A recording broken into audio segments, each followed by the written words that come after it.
Assalamualaikum warahmatullahi wabarakatuh. Waalaikumsalam warahmatullahi wabarakatuh. Alhamdulillah, assalatu wassalamu ala rasulillah wa ala alihi wa sahbihi ajma'in, amma ba'du. Yang sama-sama kita muliakan Ketua DKI Masjid At-Tauhid Al-Ustaz Gunansyah, yang saya muliakan segenap para asatizah, yang saya muliakan jamaah Masjid At-Tauhid yang senantiasa dicintai oleh Allah Subhanahu wa taala. Amin. Allahumma amin. Alhamdulillah, kita panjatkan puji syukur kita kepada Allah Subhanahu wa taala yang telah begitu banyak memberikan kita nikmat, di antaranya nikmat iman, Islam, sehat, sehingga kita pada malam hari ini dapat berkumpul untuk mengikuti kegiatan malam nuzul Quran dalam keadaan sehat walafiat. Salawat dan salam kita sampaikan kepada junjungan kita baginda Nabi besar Muhammad sallallahu alaihi wasallam, yang telah membawa kita dari zaman kejahiliahan menuju kepada zaman yang penuh dengan ilmu pengetahuan. Bapak dan Ibu yang dirahmati Allah Subhanahu wa taala,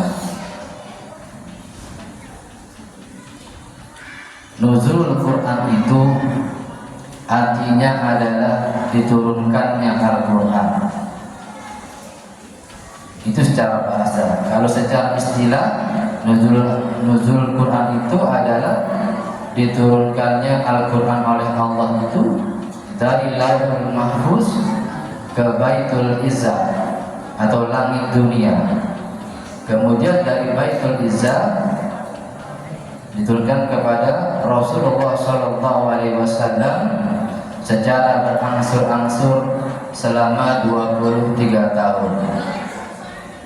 Pada saat itu Rasulullah Sallallahu Alaihi Wasallam itu sedang beruzlah di Gua Hira. Kemudian datanglah malaikat Jibril dan langsung memeluk Rasulullah. Kemudian kata malaikat Jibril sambil memeluk Rasulullah, berkata, "Iqra, bacalah." Kata Rasulullah, "Aku tidak bisa membaca, wahai Jibril." Kata malaikat Jibril, "Iqra bismi rabbikal ladzi khalaq, khalaqal insana min 'alaq, Iqra wa rabbukal akram, alladzi 'allama bil qalam, 'allamal insana ma lam ya'lam." Nah, ini adalah proses turunnya Al-Quran. Surat yang pertama kali turun surat Al-Alaq ayat 1 sampai 5. Bapak dan Ibu yang dirahmati Allah Subhanahu wa taala, kalau di Al-Quran itu ada ayat-ayat yang berbunyi ya ayyuhan nas, dan ayat-ayat yang berbunyi ya ayyuhalladzina amanu. Apa ini bedanya? Kalau ayat firman Allah yang berbunyi ya ayyuhan nas, itu objeknya adalah seluruh manusia. Apakah ia beriman atau tidak beriman, apakah ia muslim, apakah atau dia tidak muslim dan muslim. Dan biasanya isi ayatnya itu adalah tentang tauhid, mentauhidkan Allah Subhanahu wa taala. Kalau ayat ya ayyuhalladzina amanu, ini adalah ayat panggilan kasih sayang Allah kepada orang-orang yang beriman. Biasanya perintahnya isinya adalah disuruh kita, karena Allah sayang sama kita, disuruh kita sholat, disuruh kita zakat, wa aqimis shalah wa atuz zakat, disuruh kita berpuasa di bulan suci Ramadan, ya kan Pak Bu? Ya ayyuhalladzina amanu kutiba alaikumus syiyam kama kutiba alal ladzina min qablikum la'allakum tattaqun. Panggilan cinta dan kasih sayang Allah kepada kita. Orang-orang yang beriman diwajibkan atas kalian berpuasa sebagaimana yang telah diwajibkan atas orang-orang sebelum kamu, la'allakum tattaqun. Puasa agar tujuannya kita puasa menjadi orang-orang yang bertakwa kepada Allah Subhanahu wa taala. Bapak dan Ibu yang dirahmati Allah Subhanahu wa taala. Saya lagi itu pernah diundang ceramah itu, ya, disuruh ceramah 1 jam 10 juta, saya tolak Pak. Kenapa Pak Ustaz ditolak? Ya terang aja saya tolak. Yang undang daerah Kalideres. Saya baru assalamualaikum warahmatullahi, nganyut Kalideres yang undang saya tolak, ya banjir. Alhamdulillah saya juga kamu dari awal Ramadan saya ceramah, ya ceramah keluar kota, ya dari Jakarta ke Ciputat, Serpong, ke Parung, ya mau lagi. Insya Allah Gunung Sindur, nanti mau ke Amerika, ke Hong Kong, Singapura, Brunei, ya Cina. Itu juga kalau ada yang undang. Kalau ada yang undang. Bapak dan Ibu yang dirahmati Allah Subhanahu wa taala. Bulan Ramadan itu bulan diturunkannya Al-Qur'an. Syahrul Ramadan alladzi unzila fil Qur'an hudan lin-nasi wa bayyinatin minal huda wal furqan. Kata Allah Azza wa Jalla, bulan Ramadan adalah bulan diturunkannya Al-Qur'an, hudan lin-nas, petunjuk bagi manusia, wa bayyinatin minal huda wal furqan, dan bagi yang benar dan yang salah, untuk membedakan Al-Qur'an. Jadi Al-Qur'an itu diturunkan, firman Allah diturunkan kepada Nabi Muhammad dan juga umatnya sebagai petunjuk bagi kita semuanya, supaya kita bisa membedakan mana yang benar dan juga mana yang salah. Bapak dan Ibu yang dirahmati Allah Subhanahu wa taala, ada kewajiban-kewajiban kita kepada Al-Qur'an. Yang pertama, kewajiban kita adalah mengimani Al-Qur'an. Beriman kepada Al-Qur'an. Mengimani apanya? Mengimani artinya mempercayai bahwasanya Al-Qur'an itu adalah kalamullah. Kalamnya Allah, bukan kalamnya Rasulullah, bukan kalamnya manusia yang lainnya, tapi kalam Allah. Juga kita mengimani yang namanya segala isi-isi yang ada di dalam Al-Qur'an, kandungan Al-Qur'an, hukum-hukumnya, berita-beritanya, kabar-kabar gembiranya, kabar tidak baiknya. Kita mesti mengimani apa yang ada di dalam Al-Qur'an. Yang pertama, mengimani Al-Qur'an. Yang kedua adalah at-tilawah. Kita membaca Al-Qur'an. Alhamdulillah tadi, ya, para sadis dan jamaah membaca Al-Qur'an pada malam ini, ya, menghatamkan Al-Qur'an Pak, ya.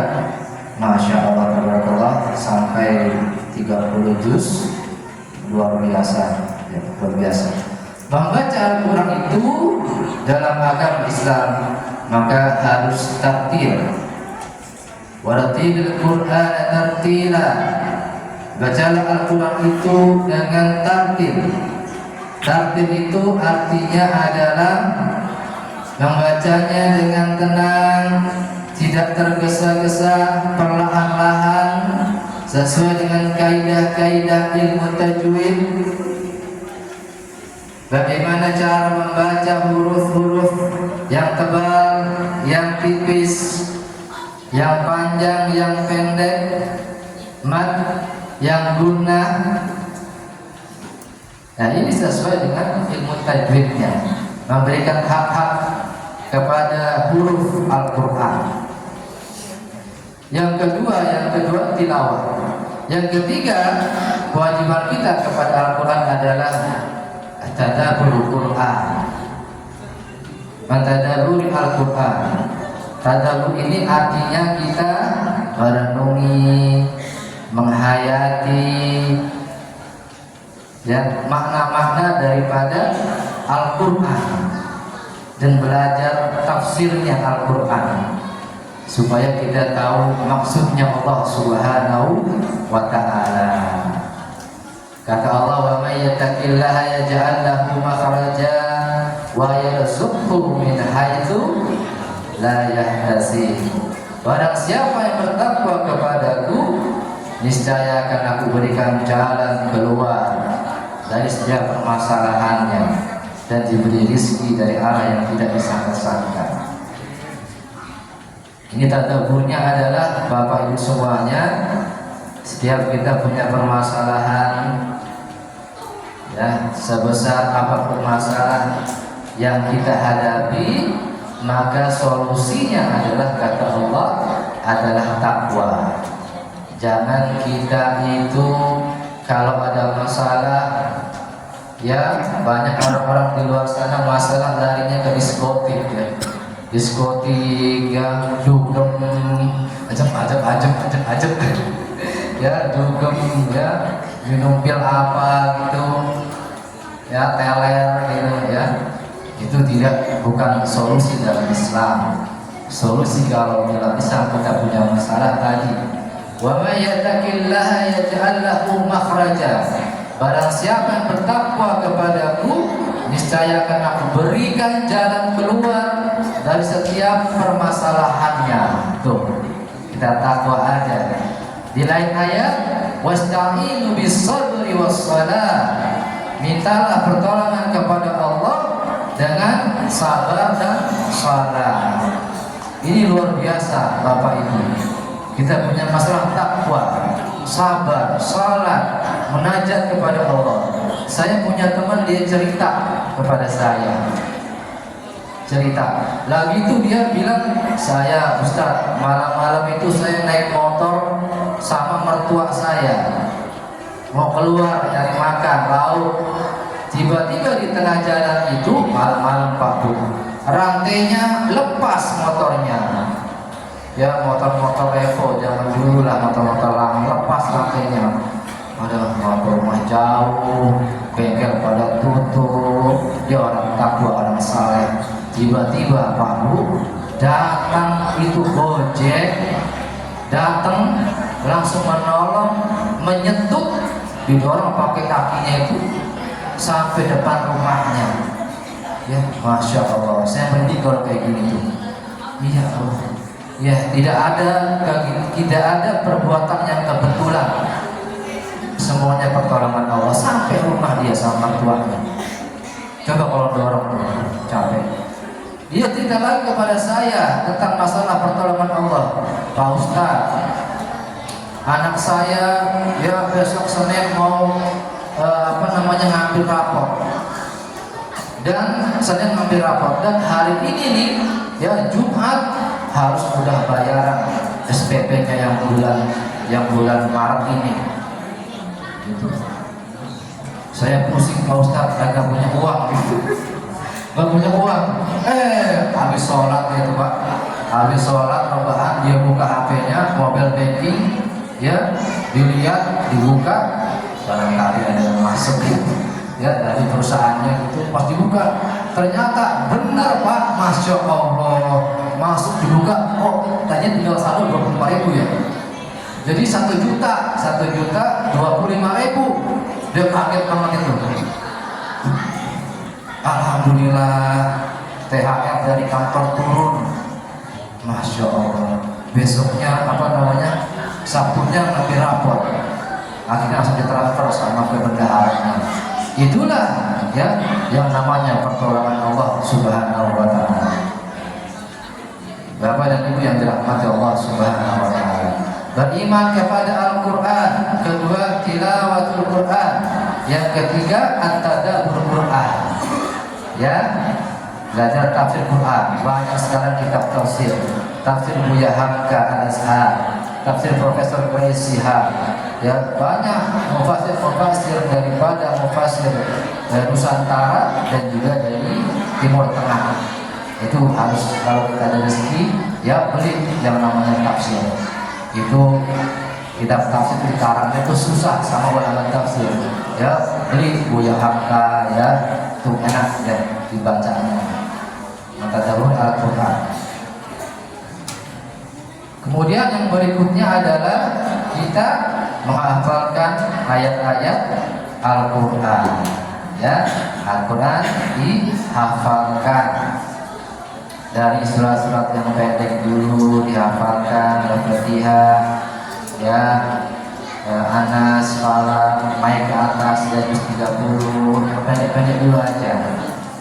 Seperti itu.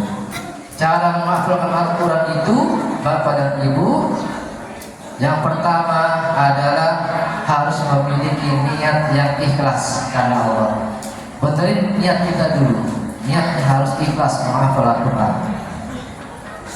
Kemudian adalah memiliki teman supaya kita semangat dalam menghafal Al-Quran.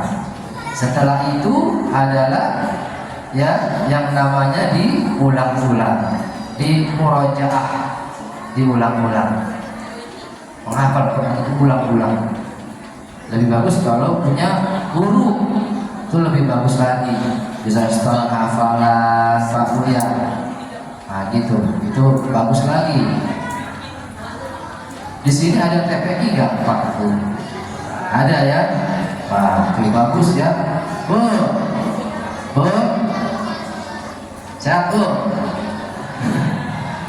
Ya, Bapak dan Ibu, Rasulullah Shallallahu Alaihi Wasallam bersabda, Pak Bu, diperhatikan, khairukum man ta'allama al-Qur'ana wa 'allamah. Sebaik-baik kalian adalah orang yang belajar Al-Quran, mempelajari Al-Quran dan kemudian mengajarkannya. Nih kata Rasulullah, ya, sebaik-baik orang, sebaik-baik kalian, sebaik-baik manusia, orang-orang yang belajar Al-Quran kemudian sudah belajar yang mengajarkannya. Makanya di sini kalau ada guru ngaji itu Pak Bu, Masya Allah, itu orang-orang sebaik-baik manusia itu. Subhanallah ya, sebaik-baik manusia itu guru ngaji Bu. Makanya ya ibu-ibu berterima kasih kalau anaknya mengaji di TPQ At-Tauhid. Bapak dan Ibu di rumah yang mengatakan, ya Allah, aku tidak bisa mengajarkan ngaji anak-anakku, aku nggak bisa, nggak punya ilmu tajwid, ilmu agama, maka aku titipkan kepada Ustadz, ya, Ustazah di Masjid At-Tauhid. Akhirnya belajar di Masjid At-Tauhid ini, Masya Allah, anak-anak Bapak Ibu jadi pandai mengajinya, jago mengajinya, menguasai ilmu tajwid dan juga menguasai ilmu-ilmu agama, menguasai fikih, Al-Quran, hadis, akidah, akhlak, bahasa Arab, berkat guru ngaji. Masya Allah.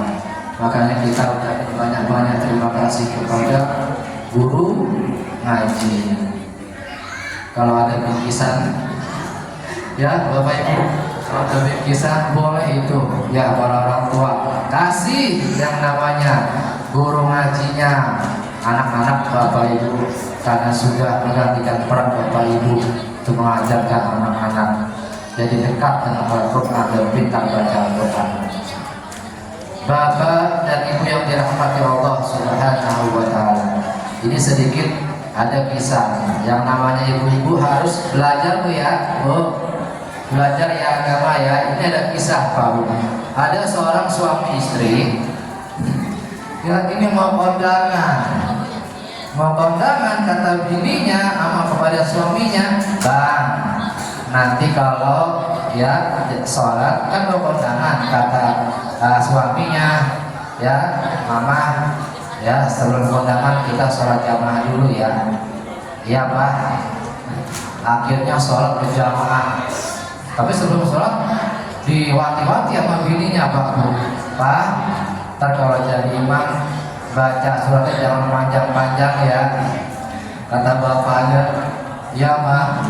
Wah langsung sholat bareng-bareng ya, bareng-bareng habis zero, habis al-fatihah langsung suaminya Bismillahirrahmanirrahim Yasin, langsung dalam batinnya kata ibunya, ya elah si papa dibilangin juga ya jangan panjang-panjang baca imamnya, baca suratnya. Padahal habis setelah baca Yasin langsung Allahu Akbar. Nah, ini kalau dari fikihnya itu boleh pak, boleh pak ya, boleh. Nah ini pentingnya seorang istri belajar agama. Habis sholat pak bu, udah salam, suaminya doa, ya Rabbi zidni Zauji zidni masna wa sulasa wa ruba.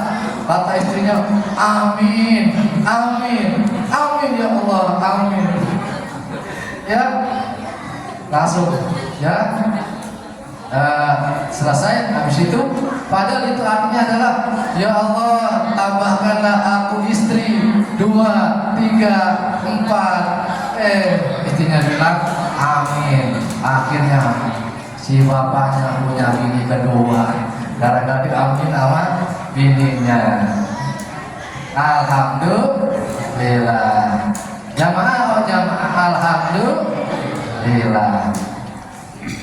Kita lagi ya. Bapak dan Ibu dirahmati Allah Subhanahu wa taala, tadi kita sudah sampai kewajiban kita. Tadi nyampe mana Bu? Nyampe kepada tadabbur, dan tadi sudah kita menghafalkan. Ya, kalau sudah dihafalkan, selanjutnya kita mengamalkan, ya, mengamalkan dalam kehidupan kita sehari-hari. Artinya kita membumikan Al-Quran, ya, mengamalkan Al-Quran dalam kehidupan sehari-hari, isikan Al-Quran dan membumikan Al-Quran. Ya ayyuhalladzina amanu udkhulu fis-silmi kafah. Wahai orang-orang yang beriman, masuklah kamu ke dalam Islam secara kafah, keseluruhan. Masuklah Islam Pak dalam kehidupan politik Islam. Masuk Islam ke dalam ekonomi. Kita ada ekonomi Islam, sosial Islam. Jadi biar berkah. Kalau nggak ada Islamnya berantakan, politiknya saling sikut, saling menjatuhkan. Ya, Islam masuk ke dalam bermasyarakat di sisi kehidupan. Demikian, semoga ada manfaatnya. Jika sempat, jika gabus, lebih cepat, lebih bagus. Wassalamualaikum warahmatullahi wabarakatuh. Waalaikumsalam warahmatullahi wabarakatuh. Terima kasih kepada Bapak Ustaz Setio Kurniawan. Kami atas wacana